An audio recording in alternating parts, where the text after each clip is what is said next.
Buenas tardes a todos. Bienvenidos a este cuarto evento, a esta cuarta sesión de los seminarios sobre peritos, sobre el rol de los peritos en el arbitraje internacional, organizado por el Centro Internacional de Arbitraje de Madrid. Es, como siempre, una verdadera satisfacción poder hacer la presentación de introducción a este acto. Es, como digo, el cuarto, el primero que hacemos después de las vacaciones de verano para quienes están en España, en Europa o en el hemisferio norte en general, pero van a ver que merece la pena volver a estar en este tipo de eventos. Quien nos va a moderar hoy es Claudia Benavides. Claudia es, además de una muy buena amiga de muchos de los que estamos aquí de España, una excelente abogada y economista colombiana con una enorme experiencia en materia de arbitraje como abogada y como árbitro. Y además tiene una característica muy singular, y es que es nada menos que la responsable a nivel global, a nivel mundial, de la práctica de resolución de conflictos de una firma internacional tan importante como Baker McKenzie. Fue primero la responsable en su país de origen, en Colombia, después lo fue en Latinoamérica, donde Baker McKenzie tiene una red muy amplia y además creo que sin ningún género de dudas la más antigua del continente, y después se ha convertido desde hace ya años en la responsable a nivel global de esa práctica. Además es también, para nuestra satisfacción, fundadora del capítulo colombiano del Club Español de Arbitraje y otros muchos méritos que no voy a explicar porque creo que no son necesarios. Para quienes no le conocen, lo van a ver enseguida, y para quienes ya la conocen son innecesarios. Claudia, muchísimas gracias por acompañarnos hoy y tuya es la palabra. José Antonio, un millón de gracias por esas palabras tan amables. Para mí es la verdad un verdadero placer estar hoy con todos ustedes. Muchísimas gracias a Cian por la invitación a moderar este evento que me parece de toda la relevancia. Es de verdad un gusto estar aquí con colegas tan queridos y con expertos en estos temas que hoy en día, de cara a los retos que nosotros enfrentamos diariamente en los arbitrajes, realmente son fundamentales para un manejo adecuado y exitoso de este tipo de trámites. Hoy contamos con un panel de lujo, con expertos en el tema central que nos convoca hoy, que es eDiscovery desde el punto de vista de los peritos. Y nos acompañan entonces, por una parte, Carlos Coscollano, quien es el responsable del área de tecnología forense y procesos de eDiscovery en BDO España, y cuenta con formación como ingeniero en informática, máster en ciberseguridad y está certificado como auditor informático CISA por la ISACA. Nos acompaña también hoy Fernando Jiménez, que es director de NERA, José Manuel Albaladejo, que es actualmente director general de CROL, del área de Expert Services para el sector de construcción e infraestructuras, e Iván Ruiz, que es director de Analytic and Forensic Technology en Deloitte en Madrid. Como ven, es un panel de lujo, realmente expertos en todo lo que tiene que ver con eDiscovery, no solamente desde el punto de vista de cómo se aplica, cómo se hace en la práctica, sino además también desde el rol de usuarios de ese tipo de servicios en calidad de peritos.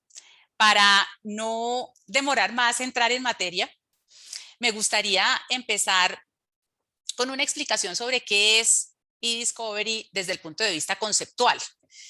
Un poco tal vez los antecedentes del eDiscovery aplicado a casos voluminosos en términos de documentación, que es tal vez el área donde más vemos que se utiliza esta metodología. Entonces, para eso, Carlos, te cedo la palabra. Muy bien, pues muchas gracias, Claudia, por tu presentación. Y lo primero quería, saludar a la audiencia, dando buenos días y buenas tardes, dependiendo de dónde geográficamente se encuentre cada cual.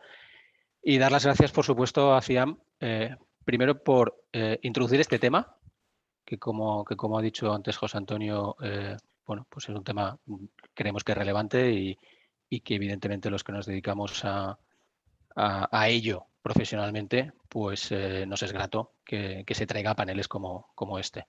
¿vale? Y por otro lado, pues que cuente con nosotros. O sea que muchísimas gracias a Cian por este evento y por esta participación.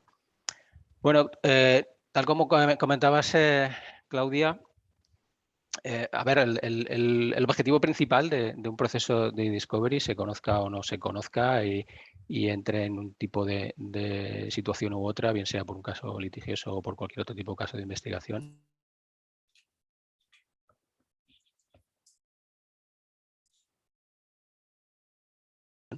al final es darle el tratamiento y procesamiento adecuado para que la puedan revisar y encuentren la información relevante entre toda la información que se pueda poner a disposición, ¿vale?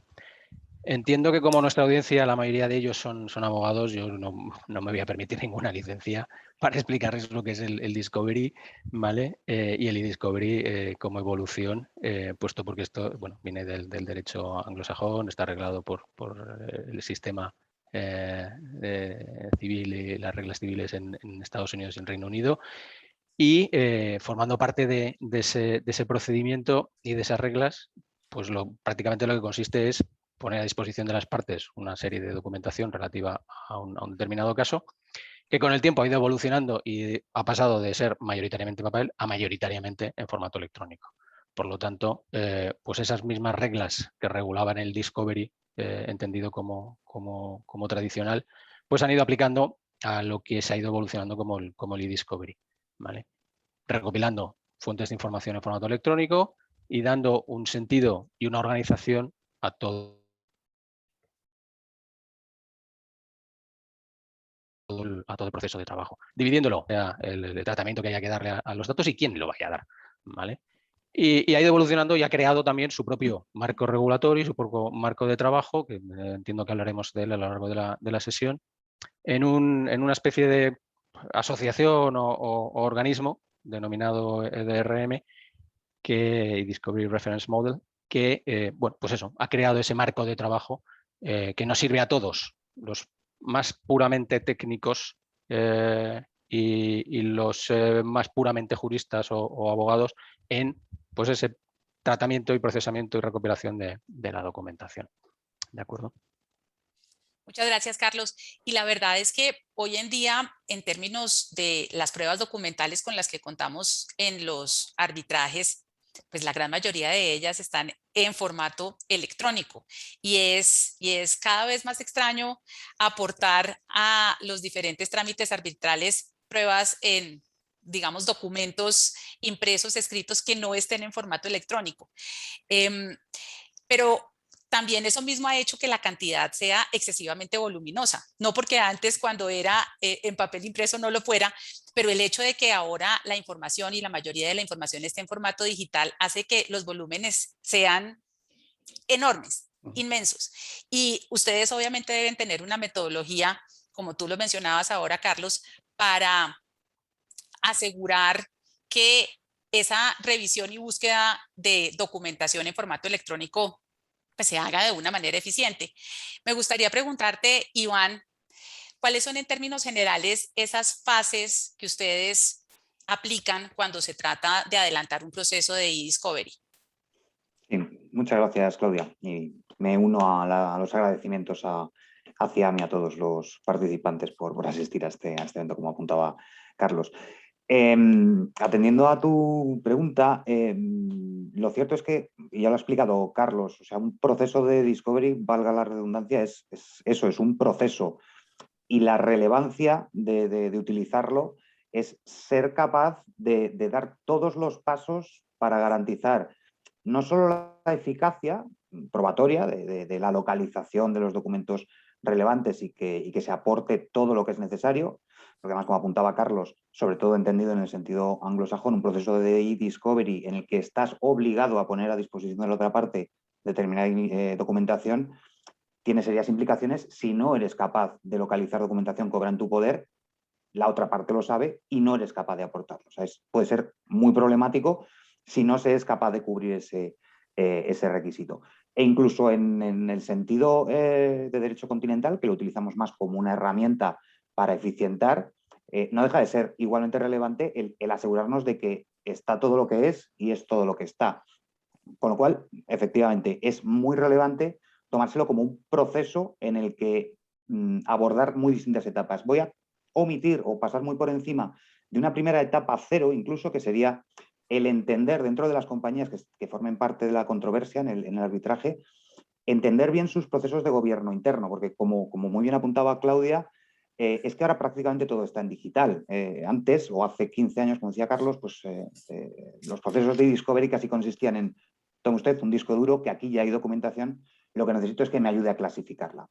Lo cierto es que ahora hay un ecosistema de sistemas de información tan amplios dentro de la propia compañía que prácticamente cualquier cosa que se quiera localizar y que sea relevante para el arbitraje va a estar en formato electrónico. Con lo cual es crítico entender esos procesos de gobierno internos de nuestro cliente cuando ayudamos a una de las partes, o incluso entender qué es lo que nos está aportando la otra parte. Con lo cual exige muchísima interlocución y entendimiento con las áreas de compliance, de seguridad, de riesgos, asesoría jurídica. Y esto es una etapa previa incluso a iniciar el proceso de discovery. Va muy enfocado a entender de dónde vamos a sacar datos, porque en un número de casos muy amplio acabamos siempre pensando en discovery como la revisión de comunicaciones en formato electrónico o de contratos, pero puede haber mucho más allá. Y de hecho, con el resto de panelistas expertos en ámbitos concretos, sectoriales o de arbitrajes sectoriales, pues yo creo que entraremos también en estos temas.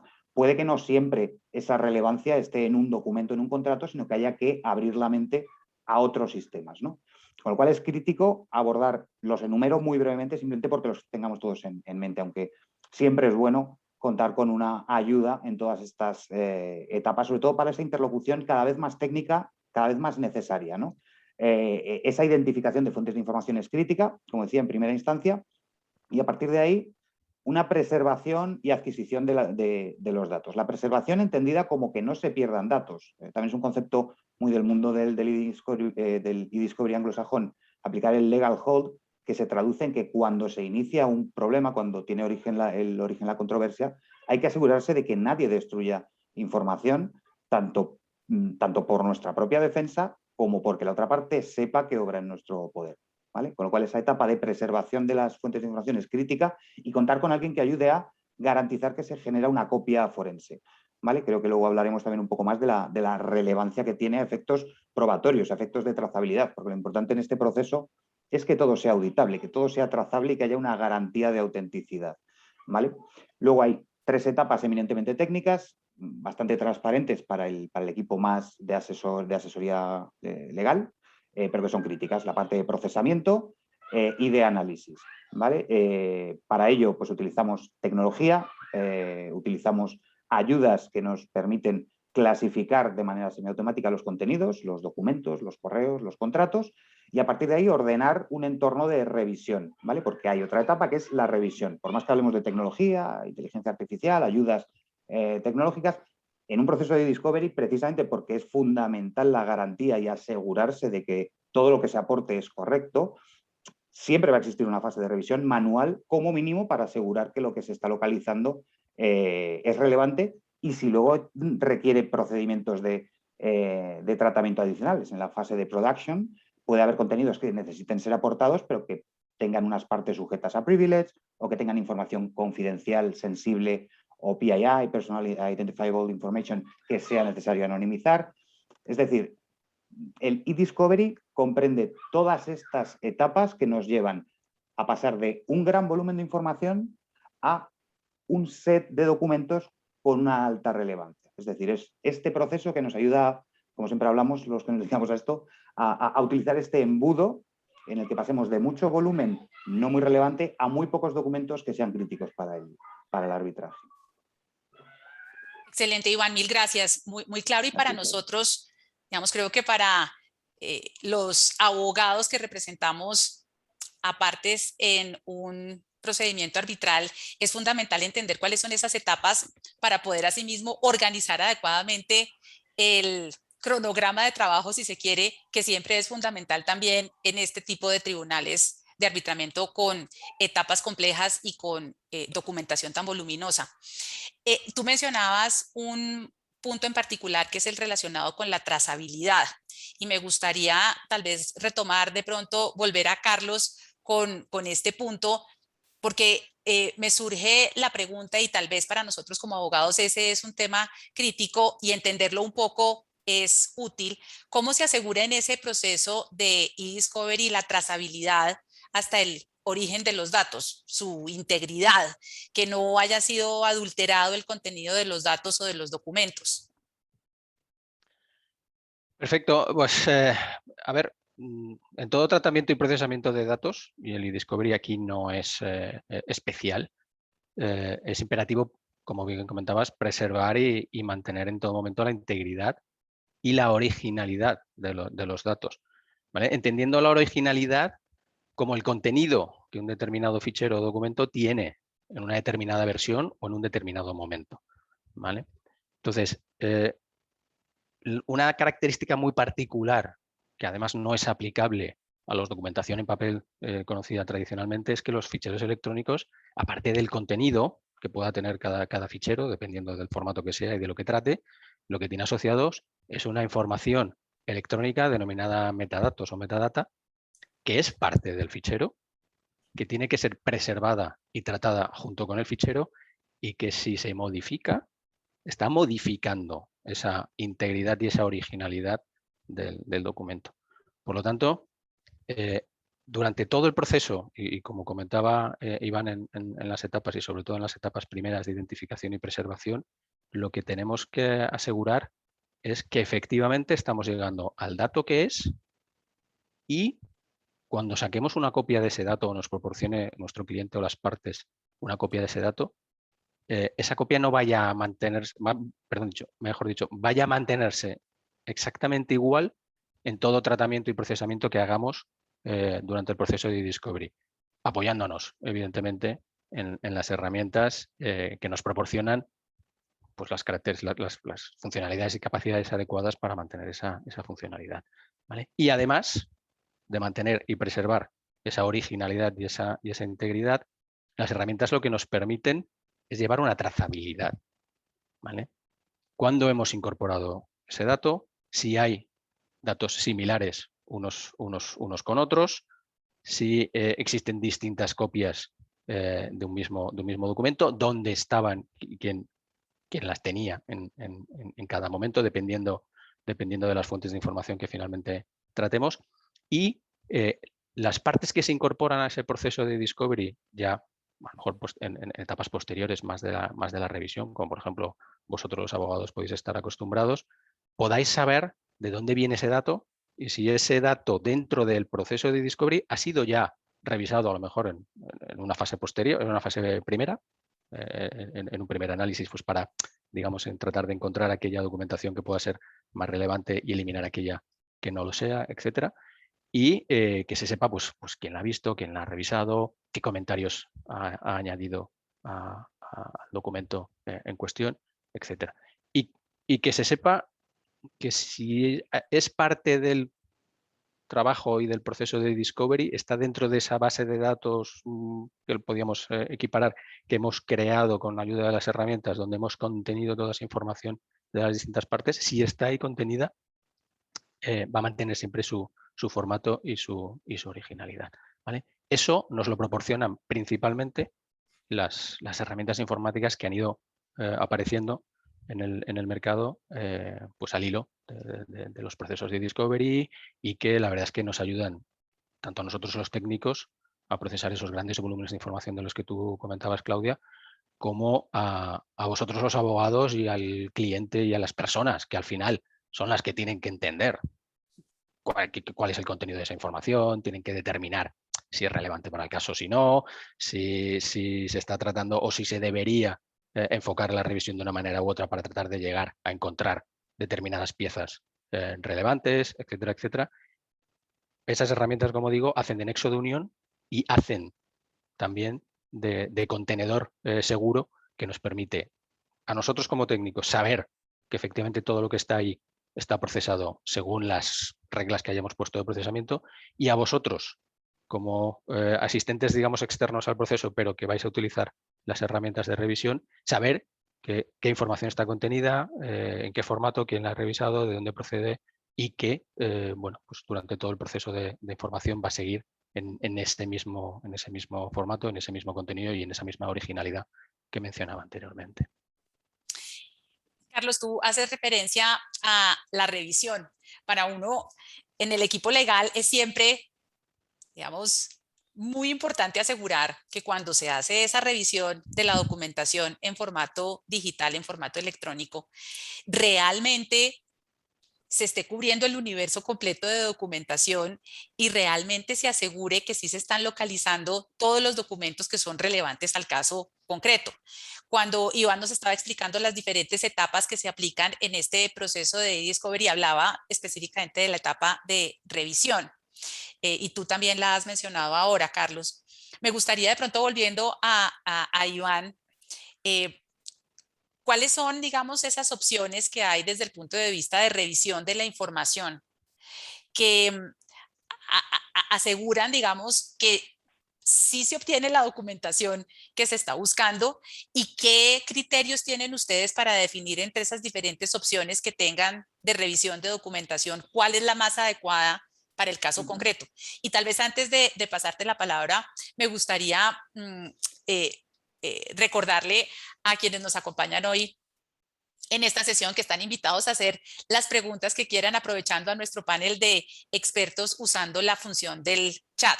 Cualquier pregunta que quieran hacer la pueden poner en el chat y la transmitiremos a nuestros panelistas. Entonces los invito a todos a que aprovechemos a nuestro grupo de expertos. Iván. Muy bien, muchas gracias, Claudia.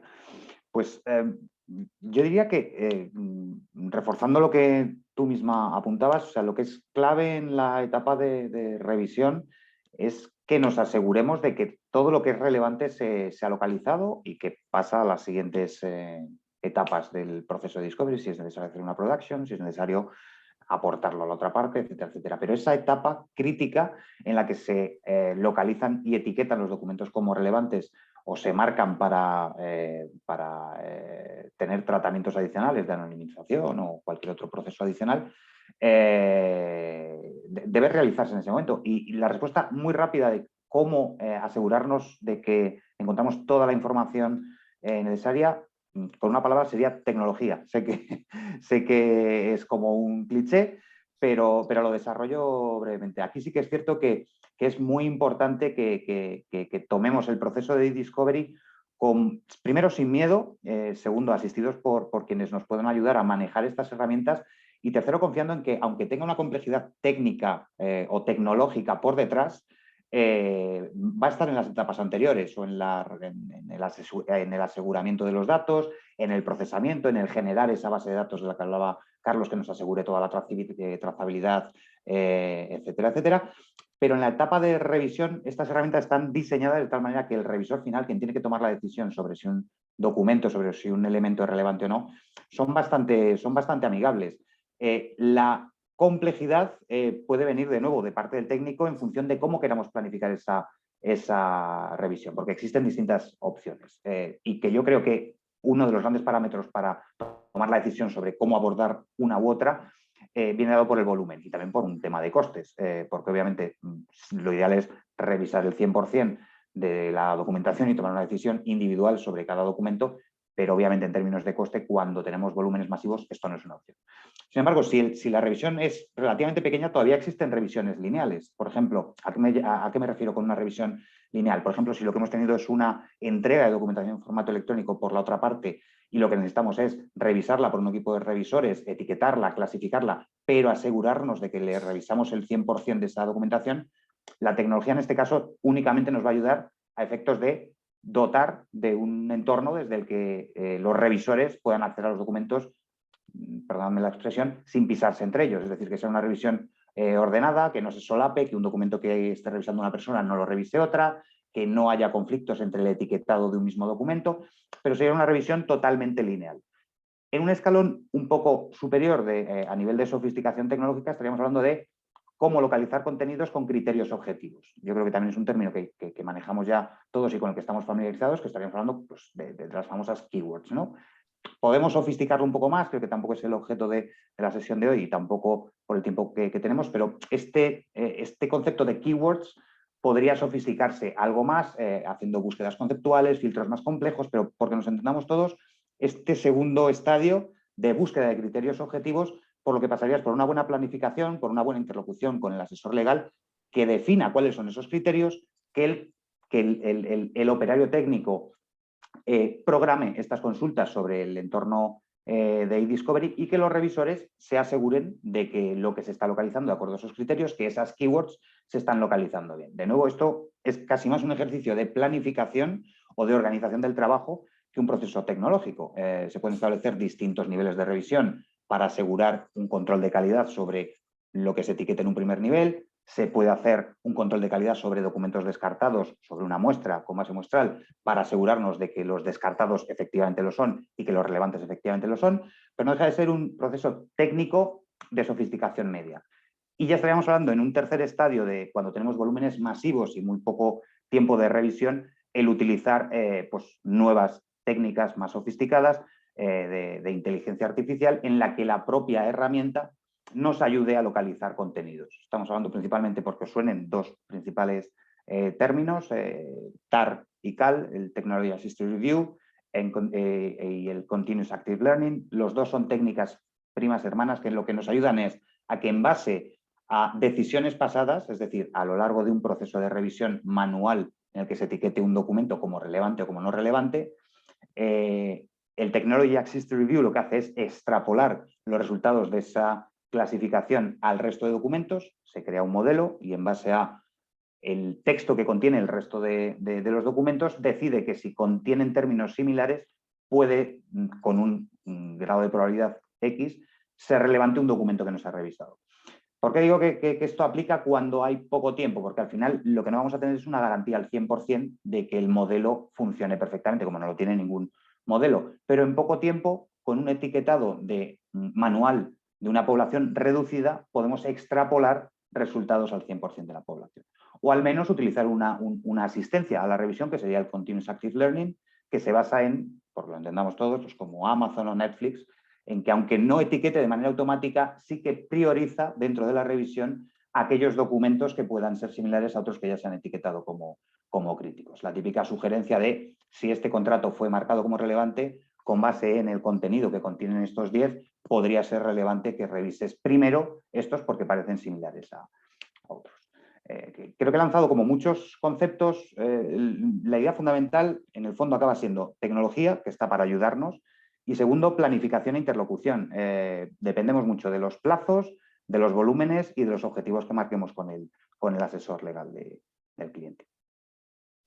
Gracias, Iván. En los casos en los que frecuentemente nos encontramos con volúmenes enormes de documentación, incluida documentación en formato electrónico y digital, son los casos que se relacionan con disputas en el sector de construcción e infraestructura. Ese es un típico ejemplo de ese tipo de casos. José Manuel, tú eres experto en ese tipo de disputas. Has dado tu opinión como experto en múltiples casos que se refieren a controversias en el sector de construcción e infraestructura. Sería muy interesante para nosotros conocer desde tu punto de vista cuáles son esas ventajas o beneficios de usar esta tecnología de la que estamos hablando, estos procesos de eDiscovery en un trámite arbitral cuando se trata de un caso del sector de construcción o de infraestructura. ¿Tú cómo lo has vivido y en tu experiencia cuáles son, digamos, esas ventajas o beneficios de acudir a este tipo de herramientas? Muchas gracias, Claudia, y saludos a los asistentes y gracias por la invitación. Efectivamente, el tema que tocas del sector construcción e infraestructuras tiene dos características. Es un sector no solamente en tamaño uno de los mayores del mundo, pero es de los más ineficientes y de los que generan mayor nivel de documentación estructurada y desestructurada que hay. Cualquier proyecto en los que tú, José Antonio o cualquiera de los asistentes estén involucrados, son proyectos que duran años y que generan desviaciones o problemas de decenas o centenas de millones de dólares y que generan teras de información curiosamente sobre una pequeña base, sobre en general un solo contrato, que es lo curioso, pero se genera un nivel de información enorme, ¿no?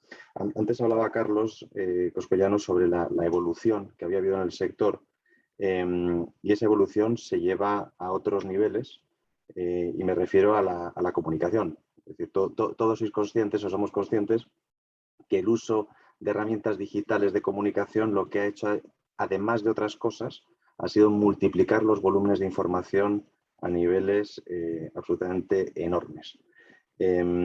Y por tanto, ¿qué beneficios tiene el Discovery o el Discovery digital? Más allá de los evidentes o los que vienen reglados por el Common Law, que no son objeto de, sin duda de mi ponencia, pero sí hay dos temas importantes. Una es que haya una coherencia en la documentación. Al final, el Discovery digital, como también venían comentando los compañeros, es la puesta a disposición de la documentación probatoria, la documentación relevante para que haya una coherencia y una consistencia a la hora de aportar las pruebas, aportar los sustentos objeto de ese arbitraje. Pero eso nos da pie a algo que es el beneficio último, porque al final es importante esa información, pero ¿por qué es importante esa información? Porque esa información hay que tratarla, esa información hay que procesarla. Entonces, al final, peritos hay de diferentes tipos. El trabajo, digamos, del e-discovery tiene dos patas. Tiene la parte, digamos, del proceso digital, en el caso del e-discovery, del análisis de la información, y luego está el proceso que qué haces con esa información. Por eso no solamente útil para los abogados, sino también para los peritos. Como peritos tenemos la obligación o el cometido de reconstruir una historia, de poder contar qué pasó durante un periodo de tiempo en base a una documentación. Entonces, comentaba justo ahora creo que Iván sobre garantías. Efectivamente, la palabra garantías es peligrosa porque garantías en general en la vida hay pocas, y en procesos arbitrales que manejan estos volúmenes de información lo que necesitamos es acercarnos lo más posible a la verdad. Entonces, más que en términos absolutos, me gustaría plantear esto en términos relativos. ¿Cuál es la garantía de ser capaces de analizar de manera eficiente a nivel humano 5 teras de información en 6 meses? En mi experiencia, Claudia, ninguna. La posibilidad de que se te escapen documentos, de que malinterpretes información, de que transcribas equivocadamente ciertas cosas, no me refiero en la documentación, sino en la parte de análisis, son altísimas. Entonces, mucha gente hablando también palabras que habéis mencionado y que José Antonio comentó al principio, que lo desconocido da miedo, y nos hemos encontrado con esa digamos, freno a la hora de empujar nuevas metodologías en sectores altamente tradicionales, y es, ya, pero es que esto los expertos lo hacen muy bien, los expertos, sí, perfecto, lo hacen muy bien, pero eres capaz de garantizarme o eres capaz de asegurar que un sistema de machine learning de los diferentes, del TAR o el CAL, van a errar. Sí, van a errar, pero la pregunta es, ¿van a errar más o menos que una persona? Entonces ahí es el siguiente paso en el que está generando una evolución tremenda, que es lo que al final redunda en el beneficio de quienes tenéis la responsabilidad de representar a vuestros clientes y plantear los diferentes escenarios, que es no solo asegurarse que se analiza la información de manera coherente y que hay una igualdad de condiciones a la hora de la información puesta a disposición, sino que esa información puede ser tratada y procesada de una manera infinitamente más eficiente, en el que además, pues ya habéis comentado, y tampoco por extenderme, hay análisis predictivos en el que, porque no nos olvidemos que en la comunicación no estructurada, en los correos electrónicos, en los contratos, en las cartas, en las actas de reunión, en toda aquella documentación que se refiere a un proyecto, nunca se refiere, o pocas veces se refiere a los mismos términos de la misma forma. Se puede referir de muchísimas formas, de la misma forma que hay sinónimos en las palabras, hay sinónimos a la hora de referir muchísimos elementos. Tener herramientas que van aprendiendo, no solamente de forma autónoma, sino en casos tenemos equipos trabajando en revisar y depurar el trabajo de procesamiento para que en cada revisión, ese proceso sea más eficiente, redunda en un beneficio en poder tener mayor claridad y mayor fiabilidad de reconstrucción de qué es lo que pasó en un proyecto, en un hecho concreto, en un periodo en particular. Mil gracias, José Manuel. Yo vi una pregunta que después ya a mí no me aparece en el chat, pero que entiendo que Iván contestó y quería como retomarla, pero ya no me aparece en el chat. Pero veo un comentario en donde nos dicen que por qué estamos haciendo referencia a Discovery en lugar de hacer referencia a exhibición documental. Y yo tal vez debo decir que estoy en línea, que creo que se puede de cualquier manera hablar de Discovery o exhibición documental y hablar también de producción de documentos en el marco y en el contexto de los tribunales arbitrales en donde se utiliza este tipo de mecanismo de cara a la búsqueda, digamos, a la revisión de información. Cuando piensa uno en Discovery, más desde el punto de vista legal y con los efectos que tendría en términos amplísimos de identificación de información bajo términos legales, es cierto que tal vez en ese contexto se inició el uso de este tipo de tecnologías, pero la realidad es que hoy en día, por fuera del marco del Discovery, desde su definición absolutamente legal y en el marco de un tribunal de arbitramiento en donde se esté tratando es de la exhibición de documentos y la producción de documentos, todo lo que estamos hablando hoy aplica de forma idéntica. Luego, bienvenido el comentario, en mi opinión. También, digamos, yéndonos un poco a las diferentes etapas que mencionábamos al inicio, que se utilizan en este proceso de revisión documental de documentos, digamos, digitales. Una de las etapas a las que se hizo referencia es la etapa de análisis. Y en lo que hemos conversado hoy aquí, pues ya se ha hablado de la aplicación de la tecnología, de la inteligencia artificial como ayuda en ese proceso de revisión. Hay, digamos que otro tipo de tareas que también son relevantes en esa etapa de análisis y que pueden ser necesarias en estos procesos de identificación de documentación y de revisión de documentación. Fernando, me gustaría preguntarte cuáles son esas peculiaridades de este tipo de procesos en las modelizaciones complejas de resultados del mercado, en lo que tú eres experto y tienes gran experiencia. Sí, muchas gracias, Claudia, y muchas gracias también a Cian y a José Antonio por esta invitación. Efectivamente, en el mundo de hoy en día, la cantidad de información que hay disponible y su disponibilidad digital permite gestionarla de una forma mucho más eficiente y permite realizar ejercicios de modelización que te dan resultados de mercado, consecuencia pues, o de una infracción contractual o de una infracción regulatoria, o sea que te permite aportar una prueba mucho más sólida en un arbitraje, en un litigio. El tema está qué nivel de discovery tienes que dar a la otra parte para que contraste ese ejercicio.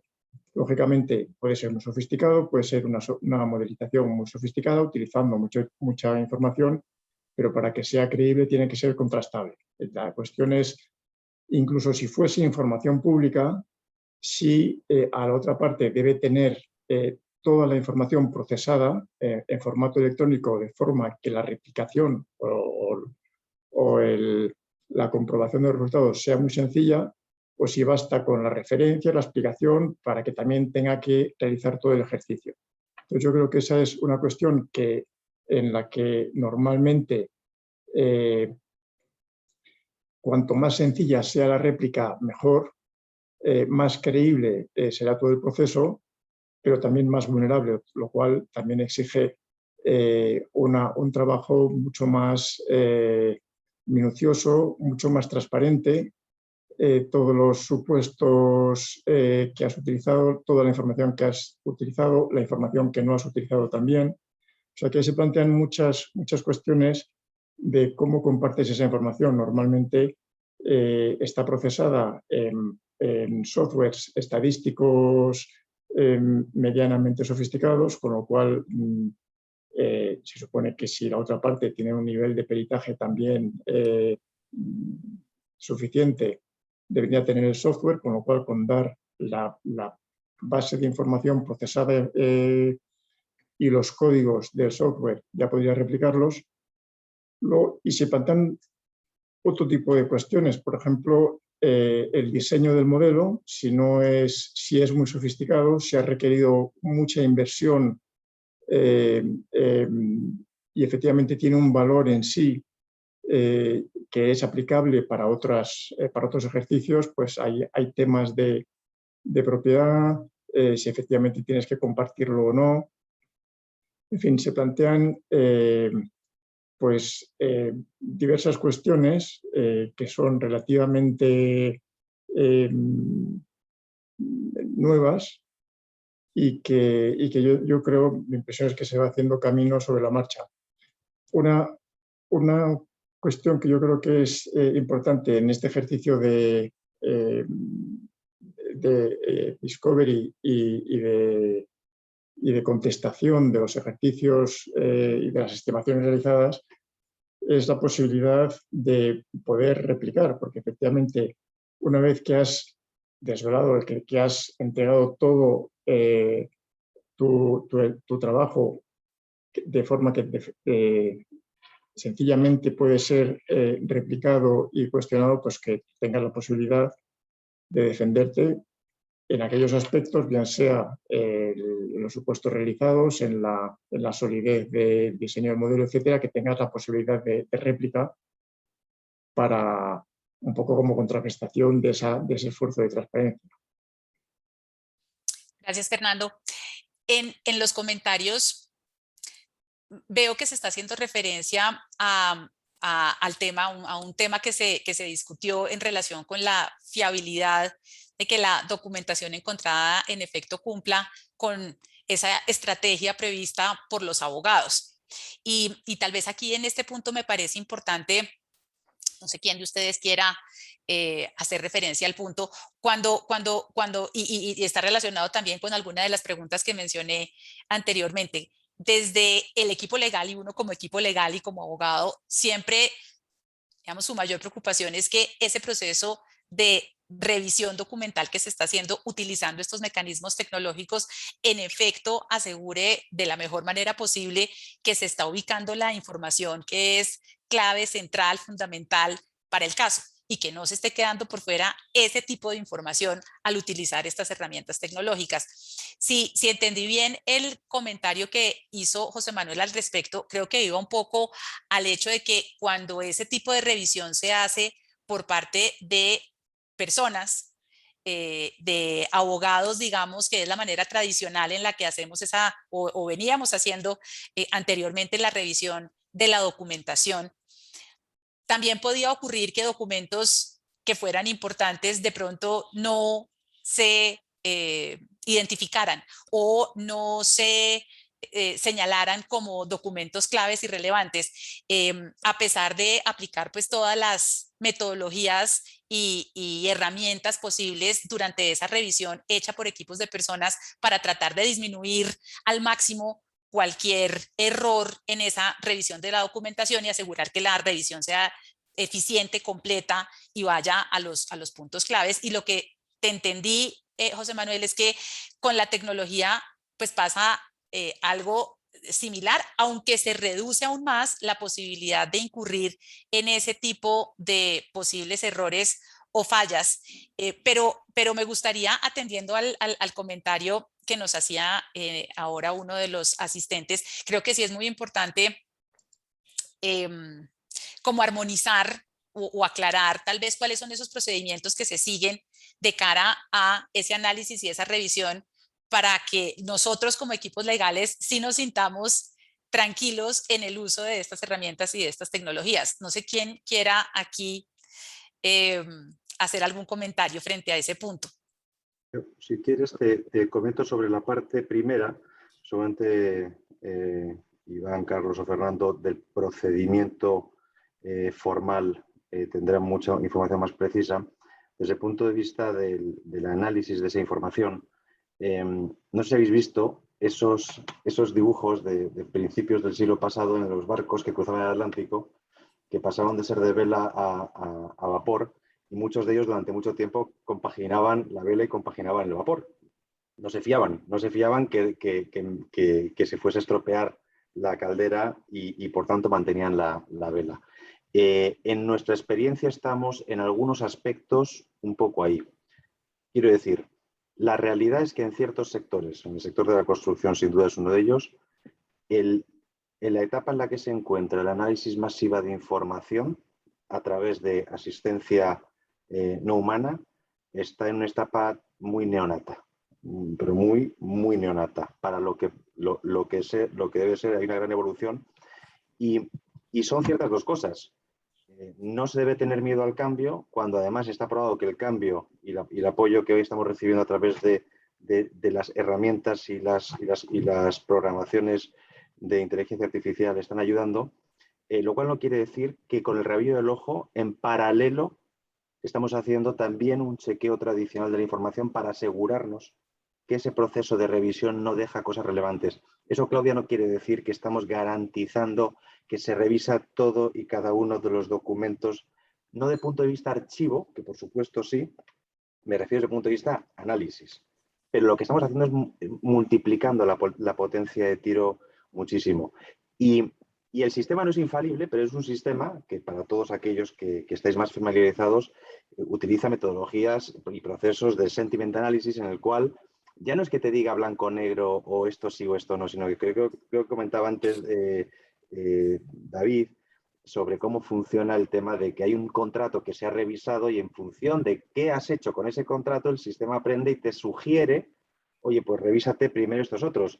Funciona en muchos otros campos también, en que dicen, oye, si tú estás queriendo probar un daño en este área, te recomiendo que revises estos 4 cartas que, por lo que estoy viendo, apoyan tu tesis o, lo que es más útil todavía, la torpedean. Entonces, pero te lo dice con un grado de porcentaje de fiabilidad, con un 45% de probabilidad, este documento es importante que lo revises. Entonces, esos porcentajes, a través de la revisión humana del proceso y de las conclusiones que está haciendo y del refinamiento, cada vez van aumentando más y te permite, junto con el sistema digital, cada vez tener un grado menor de ineficiencia a la hora de analizar la documentación que ha sido expuesta. José Manuel. Perdona. Sí, no, yo había visto que Iván había levantado la mano antes. No sé, Iván, si tienes algún comentario adicional. Iba bastante en la línea de lo que apuntaba José Manuel. Al final existe esa tecnología que tenemos que tomar como una ayuda sobre todo a la eficiencia, pero a efectos de eficacia o de garantía, y yo creo que lo hemos ido comentando durante la sesión, sigue siendo importante una validación humana y al final el decidir cuánto de revisión manual vamos a incorporar será un tema de coste y de tiempo, de plazos y de cuánto estamos dispuestos a gastarnos. Si retomamos los 3 niveles de revisión que os exponía antes, si revisáramos el 100% de la documentación, pues tendríamos quizás más garantía sobre el resultado, pero normalmente eso no es posible. Lo que entendemos es que establecer unos criterios, apoyarnos en tecnología y sobre todo establecer procesos de calidad, de revisión de la revisión o de validación de lo que se haya etiquetado como relevante. En última instancia, podríamos hacer la analogía con una revisión en un data room físico de hace una década, ¿no? Nos podríamos meter en una sala con 200 tomos de papel a revisar y el reto seguiría siendo el mismo. O sea, ¿cómo soy capaz de encontrar lo relevante? Ahora tenemos muchísimas más ayudas, con lo cual aprovechémoslas, pero no tengamos miedo o excesivo reparo ostras, esto realmente, ¿cómo de fiable o cómo de infalible es? Pues tanto como medidas de seguridad o de control de calidad apliquemos, como os decía, revisando que lo etiquetado como relevante lo es, estableciendo revisiones sobre muestras de documentación no relevante para garantizar que no se está descartando nada que sea relevante y apoyarnos en tecnología, pero también, obviamente, en el conocimiento y en la revisión manual de los equipos legales, que en el fondo son quienes deciden qué es relevante, qué no, qué se exhibe y qué no. Gracias, Iván. Carlos, te veo con la mano levantada. No, sí, si me permitís hacer un inciso, porque además estoy totalmente de acuerdo, voy en línea con mis dos compañeros, ¿vale? En realidad, uno de los principales beneficios que nos ha traído el Discovery y el eDiscovery es que es un proceso colaborativo, ¿vale? Entre quien tiene el conocimiento de dónde está la información, qué información se tiene que tratar, que al final es quien la genera pues el cliente o las partes en cada caso, ¿de acuerdo? Que son los que tienen que recibir un buen asesoramiento para decir, estamos buscando o pretendemos buscar sobre estos argumentos o este caso, proporcionarnos la información que pueda ser susceptible de contener lo que queremos encontrar.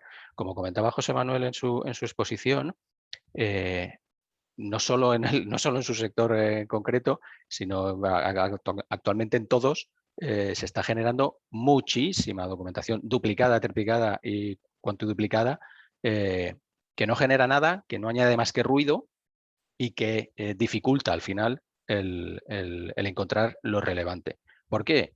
Pues porque los repositorios iniciales donde se mantiene la información están accesibles a mucho público, a mucho usuario, ¿vale? Donde cada usuario puede coger su documento, hacer sus cambios, guardárselo en otro sitio y al final acabamos teniendo múltiples versiones de distintos documentos que añaden complejidad a la hora de decir, ¿dónde tenemos que buscar? Pues tenemos que buscar en el repositorio A, B y C. Y eso pues va engordando la base documental, va añadiendo complejidad al tiempo que tenemos que dedicar y a los recursos, tanto humanos como económicos que pueden generarse, ¿de acuerdo?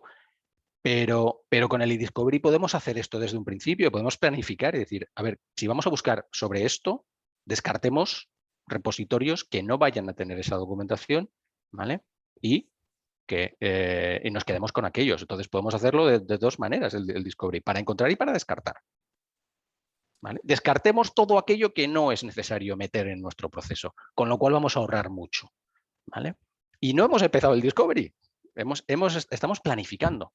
¿Vale? Y dependiendo luego ya de lo que consideremos como pieza fundamental o pieza relevante para hacer nuestro análisis, nuestra revisión, nuestro tiempo de dedicación, pues ya habremos ganado algo, ¿vale?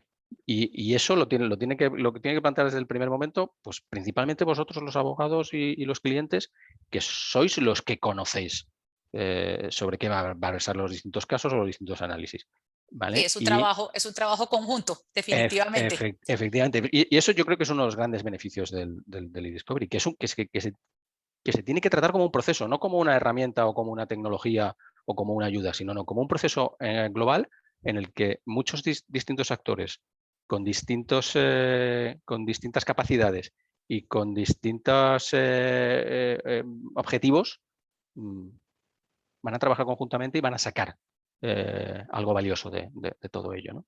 Sí. Nos quedan pocos minutos. Voy a aprovecharlos para un par de preguntas. Una, tal vez, Fernando, te la voy a plantear pues en relación con el tema de cuantificación de daños o efectos económicos en el que tú tienes una gran experiencia y voy a cerrar después con una pregunta que nos hace uno de los asistentes al webinar de hoy. Fernando, en esos ejercicios complejos de cuantificación de daños o determinación de cuáles son los efectos económicos, donde es necesaria una simulación de un resultado de mercado, ¿qué impacto tiene o cómo afecta el hecho de que la información esté digitalizada? ¿Eso qué impacto tiene? Sí, gracias, Claudia. La digitalización lo que permite es utilizar mucha más información y hacer un ejercicio mucho más preciso y mucho más sofisticado. El problema de ello es que previsiblemente los árbitros se encontrarán con periciales contradictorias muy técnicas y tendrán un reto de discernir efectivamente cuál de ellas es mejor. O sea, yo veo que ahí hay un reto importante, puesto que el grado de especialización de los árbitros es distinto y sí que les va a exigir un esfuerzo de discernir importante. Quizás sería ese el reto principal. Luego hay un tema de costes también, que claro, no es lo mismo trabajar para hacer una estimación que trabajar para que te repliquen esa estimación. Y luego todo el proceso de discovery, acceso a los datos, data room, compartir códigos, programas, es una labor adicional. Muchas gracias, Fernando. Y voy a cerrar con una pregunta que me pareció muy interesante porque es como la plantea nuestro mismo asistente, futurista. Dice, una cuestión un poco futurista. Dada la creciente transformación digital y la mejora continua en la tecnología disponible para la revisión y en cierto nivel interpretación de la documentación digital, nos pregunta, ¿creen que en algún momento cercano, 10 años, pone entre paréntesis, el trabajo del perito será mayoritariamente hecho por tecnología y no más por personas? José Manuel. Este es un, a ver, sí, estoy activado. Este es un debate activísimo que tenemos dentro de la misma casa. La respuesta creo que no porque se ha dicho, y además no porque esté en una etapa neonata voy a estar solamente de acuerdo con lo que ha dicho Carlos, de que es un proceso colaborativo, que hemos mencionado antes también. Tenemos muchos ejemplos de usos de tecnología en lo que también hay algunos asistentes lo han mencionado. Esto busca aumentar la eficiencia. En la gran mayoría de los casos, Claudia, y lo sabéis vosotros mejor que nadie, las cosas no son ni blancas ni negras, porque no son de sumar 2 más 2 igual a 4, son de interpretar qué pasó en función de elementos tangibles e intangibles. Por tanto, la tecnología es una gran ayuda, pero no creo que sea, que ni mucho menos en esos 10 años, vaya a ser sustitutiva del perito, sino que va a convertirse en una tremenda aliada del perito, de los abogados y de los clientes, y es un error tenerle miedo. En nuestra casa o periférica hay gente que dice, no, pues que entonces va a desaparecer el experto. No, yo creo que no, creo que el experto va a dedicarle más tiempo a ciertas cosas que antes no. Que sepáis que la tecnología, y voy a poner un ejemplo, solamente ha eliminado un puesto de trabajo en el mundo, que es el de ascensorista. Que lo sepáis, eso está ampliamente discutido. La tecnología no ha eliminado puestos de trabajo, los ha cambiado, los ha modificado, los ha hecho más eficientes, pero excepto este ejemplo de ascensorista que se han desaparecido porque ahora ya no hacen falta, la tecnología suele ser mayoritariamente, incluso con su máxima evolución, un gran aliado más que un sustitutivo.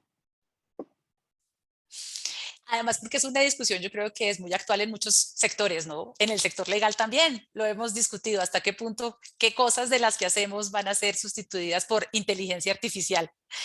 Bueno, pues a todos 1.000.000 de gracias por este panel tan interesante. Podríamos seguir aquí conversando horas, entrando en más detalle en todos estos temas en los cuales ustedes son expertos y en realidad son tan actuales de cara a todos estos trámites arbitrales tan voluminosos y tan complejos que manejamos día a día. Así que 1.000.000 de gracias. Te paso la palabra, José Antonio. Muchas gracias a ti, Claudia, y muchas gracias a los panelistas. Estamos cumpliendo nuestro compromiso de ser 1 hora el tiempo de duración y por eso, aunque hay muchas más cuestiones, las tendremos que dejar para otra sesión. Pero el tema queda sobre la mesa y creo que ha merecido la pena. Simplemente, además de dar las gracias a quienes nos han acompañado, recordarles que en la próxima sesión de este tema, de este grupo de sesiones sobre el papel del perito en el arbitraje internacional, tendrá lugar el miércoles también, como siempre, 20 de octubre, como siempre también a las 6 de la tarde, hora de Madrid. Muchas gracias a todos y buenas tardes. Muchas gracias. Buenas tardes. Gracias. Adiós, buenas tardes.